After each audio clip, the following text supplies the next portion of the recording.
ప్రతి భారతీయుడి గుండెల్లో జీవించే పాట.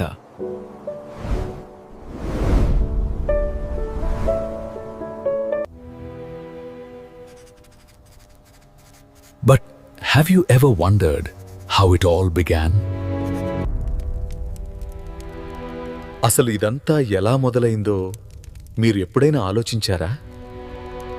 వందే మతరం శుభ్రజ్యోత్స్న పులకితయామినిం పుల్లకుసుమిత ధ్రుమదాల శోభినిం.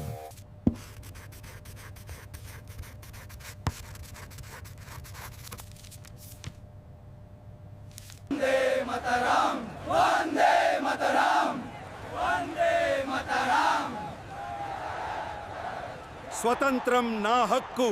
వందే మాతరం. వందే మాతరం. ఈ తీర్మానం మన దేశ చరిత్రలో చాలా ముఖ్యమైనది. Vande Mataram. సుజలాం సుఫలాం. Through struggle and sacrifice, the anthem became a voice of hope. జై హింద్ భారత్ మాతా కీ.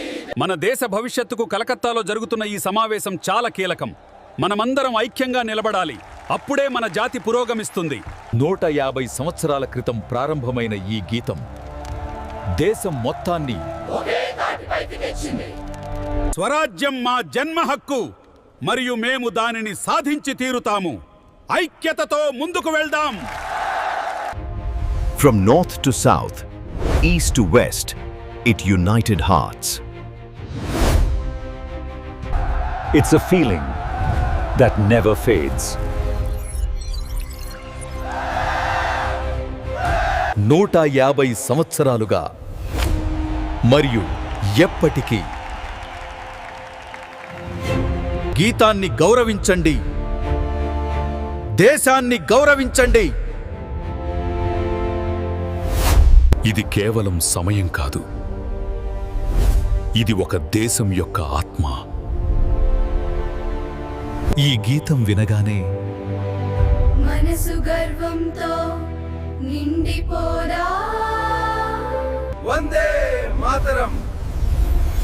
150 సంవత్సరాలు మరియు ఆ తరువాత Different languages, different cultures, one anthem. గౌరవం, లయ మరియు క్రమశిక్షణను కాపాడటానికి ఈ వ్యవధిని అధికారికంగా నిర్ణయించారు. ఇది కేవలం పాట కాదు, ఇది భారతదేశం యొక్క ఆత్మ.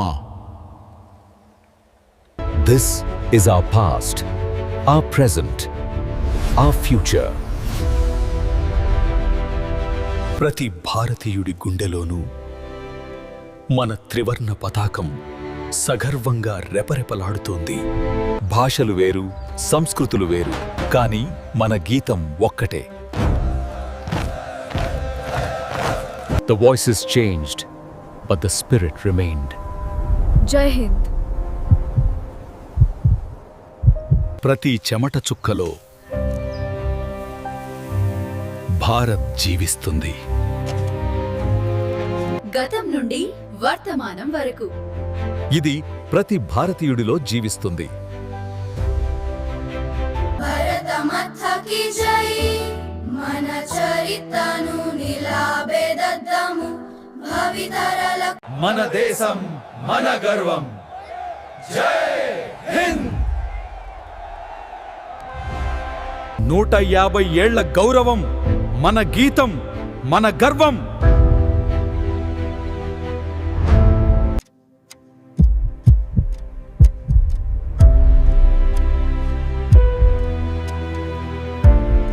It's not just history.